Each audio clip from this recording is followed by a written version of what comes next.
सोचिए, अरब सागर के बीचों बीच मुंबई से दूर एक ऐसा द्वीप जहां मानव श्रम और श्रद्धा ने सदियों तक पहाड़ों को तराश कर एक अद्भुत धरोहर बनाई।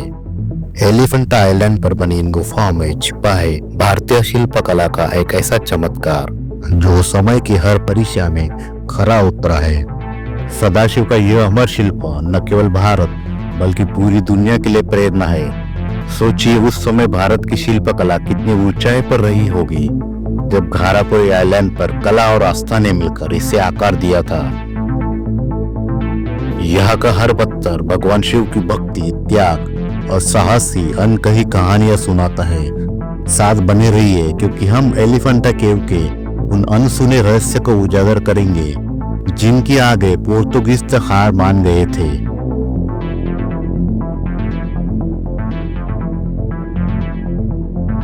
इन गुफाओं में सिर्फ पत्थरों में बनाई गई मूर्तियां नहीं है, बल्कि यह भारत की आध्यात्मिक शक्ति और सांस्कृतिक समृद्धि का भी प्रतीक है।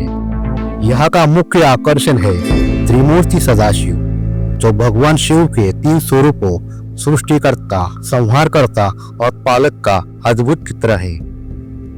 क्या आप जानते हैं, इस शिल्प को इस तरह से अंकित किया गया है कि हर कोण से एक नई गहराई और भाव नजर आता है। यह न सिर्फ हमारी कला का शिखर है, बल्कि यह दिखाता है कि उस दौर के कारीगर कितने कुशल और समर्पित थे। लेकिन सवाल यह है, इन गुफाओं का निर्माण कैसे हुआ? उस समय न तो आधुनिक मशीनें थी, न ही तकनीक।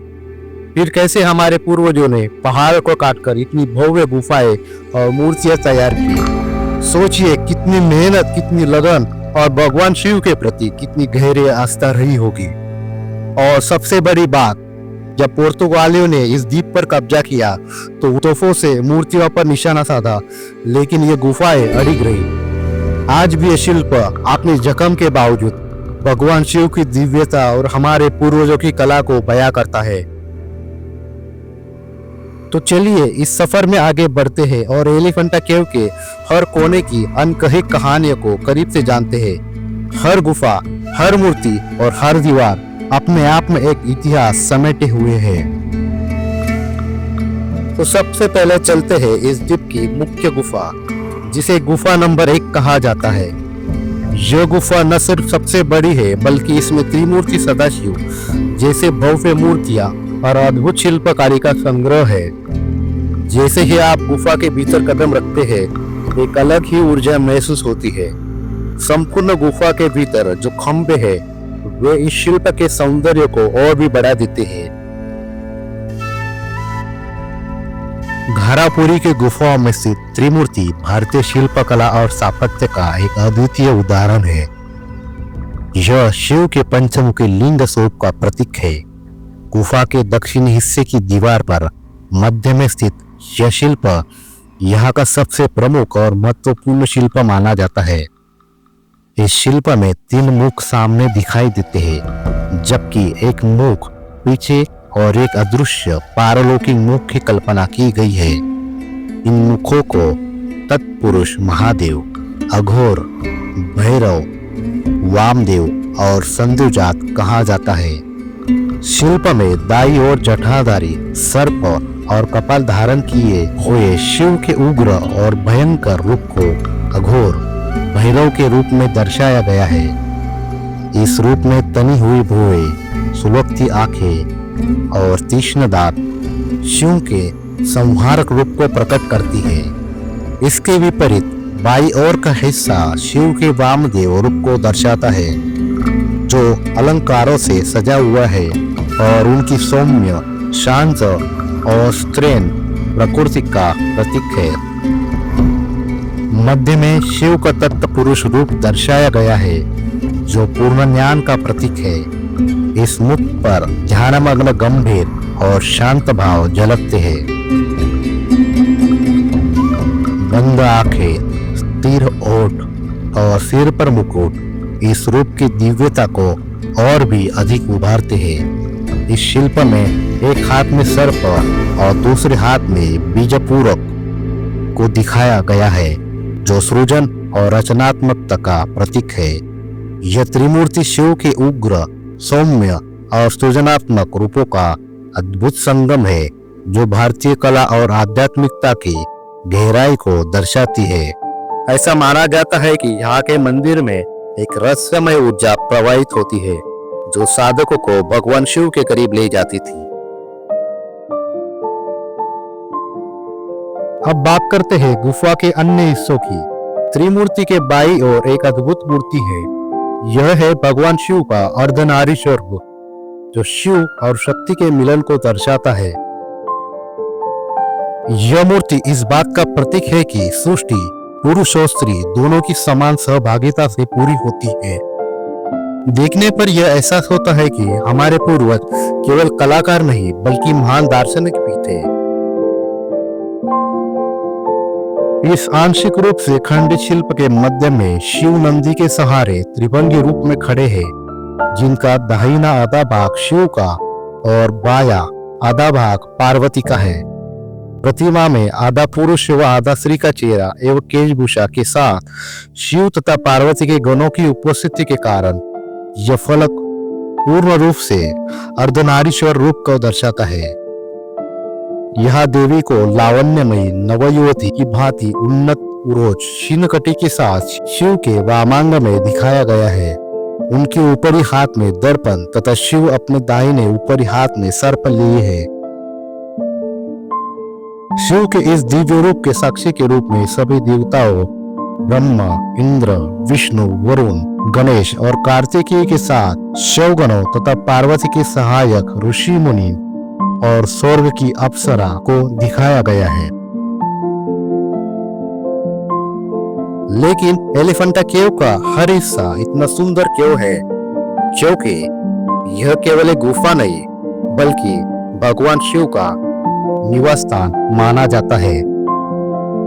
गुफा के हर कोने को इस भाव से तराशा गया है कि यह शिव के ध्यान और साधना के लिए सर्वोत्तम हो।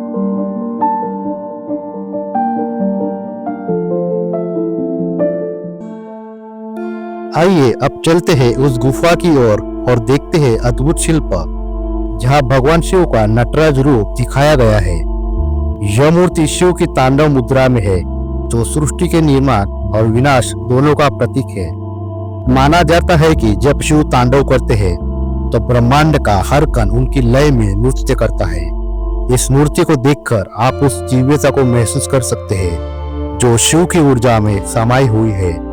और क्या आप जानते हैं एलिफेंटा आइलैंड का असली नाम घारापुरी है जिसका अर्थ है गुफाओं का नगर। लेकिन पुर्तगालियों ने इस द्वीप को एलिफेंटा नाम दिया क्योंकि यहाँ एक विशाल हाथी की मूर्ति मिली थी। दुर्भाग्यवश यह मूर्ति अब यहाँ नहीं है, लेकिन इसकी कहानी आज भी जीवित है। और यह जो खंभे हैं, इनकी संरचना पर ध्यान दीजिए। इन्हें इतनी सटीकता से तराशा गया है कि देखने पर लगता है जैसे यह समय को थामे खड़े हो। इन खंभों पर जो नक्काशी है वो हमें उस युग की सांस्कृतिक और धार्मिक गहराई का अनुभव कराती है। अब बात करते हैं एक दिलचस्प पहलू की। यह गुफाएं किसने बनाई? इतिहासकार मानते हैं इनका निर्माण करीब 6th सेंचुरी से 7th सेंचुरी के बीच हुआ। कई लोग इसे चालुक्य और राष्ट्रकूट राजवंशों की देन मानते हैं। लेकिन सोचने वाली बात यह है कि इतना विशाल और जटिल काम करने के लिए कितने साल और कितने कारीगर लगे होंगे। यह अपने आप में एक अजूबा है। तो चलिए अब चलते हैं गुफा के उन हिस्सों की ओर जहाँ शिव की और भी अद्भुत मूर्तियां बनाई गई है। हर दीवार, हर मूर्ति, हर कोना भगवान शिव के विभिन्न रूपों और उनकी कहानियों को जीवंत करता है। जैसे जैसे हम गुफाओं के भीतर गहराई से जाते हैं, एक और मूर्ति हमारा ध्यान खींचती है। यह है भगवान शिव का योगेश्वर रूप। इस मूर्ति में शिव को ध्यान मुद्रा में दर्शाया गया है। आंखें बंद, चेहरा पूर्ण शांत, और उनकी उपस्थिति से ऐसा लगता है मानो पूरा ब्रह्मांड उनके भीतर समाहित हो। यह केवल एक मूर्ति नहीं, यह उस संदेश का प्रतीक है जो शिव हमें देते हैं, अपने भीतर शांति और शक्ति को खोजे। यहाँ खड़े होकर आप महसूस करेंगे कि यह जगह ध्यान और साधना के लिए क्यों चुनी गई थी। ये है अंधकासुर वध। इस शिल्प में शिव क्रोध में विनाशकारी नृत्य करते हुए दिखाए गए हैं।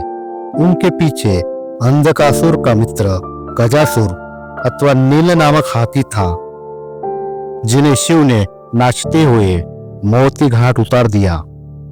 नृत्य मुद्रा में शिव उग्र है, उनकी भौहें गांठदार तथा मस्तक पर तीसरी आंख उभरी हुई दिखाई गई है। उनके 3/4 शरीर के ऊपरी 2 हाथों में गजधर्म एवं रूप भयावह है और उनके हाथों में आयुध है और बाएं निचले हाथ में कपाल है। यह फलक कला का एक उत्कृष्ट उदाहरण है।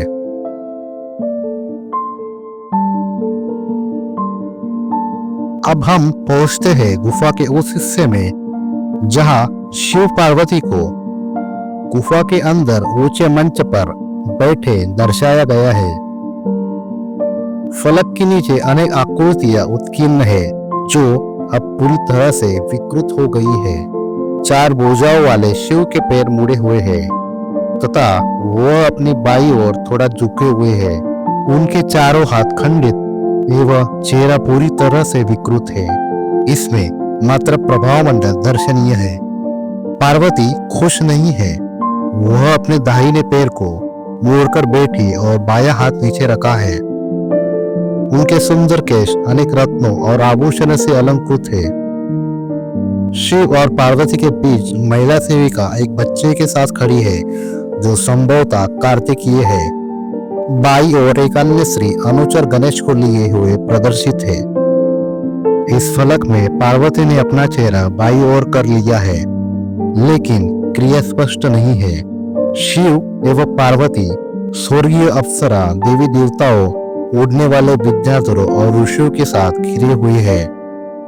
फलक के नीचे नंदी और क्रीड़ारत गणों की एक धुंधली रूपरेखा देखी जा सकती है।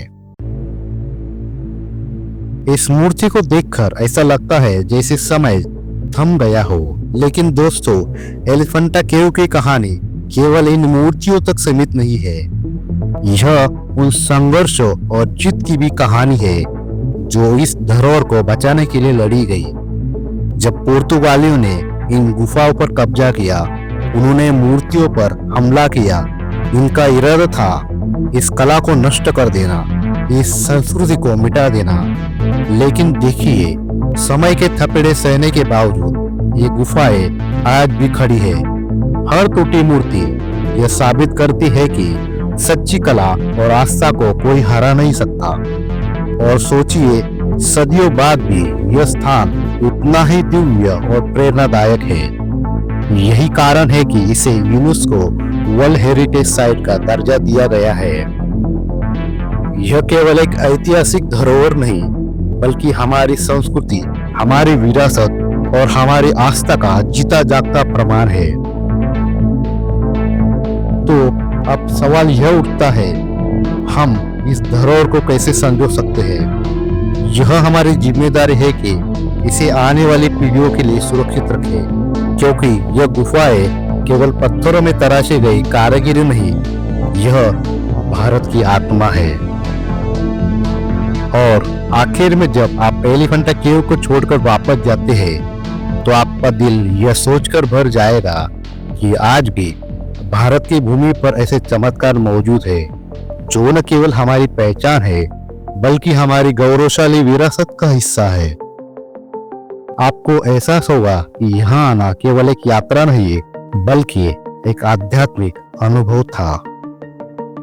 तो दोस्तों, अगली बार जब आप एलिफेंटा केव के बारे में सुने, इसे सिर्फ एक पर्यटन स्थल मत समझिए।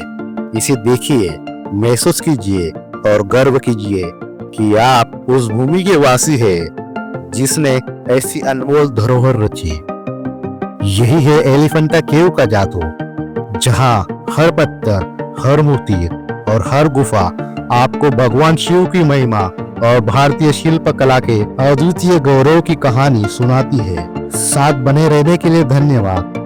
अगर यह वीडियो आपको पसंद आया हो तो इसे लाइक करें, शेयर करें और हमारे चैनल को सब्सक्राइब करना ना भूलें। हम फिर मिलेंगे एक और धरोहर की अद्भुत यात्रा पर।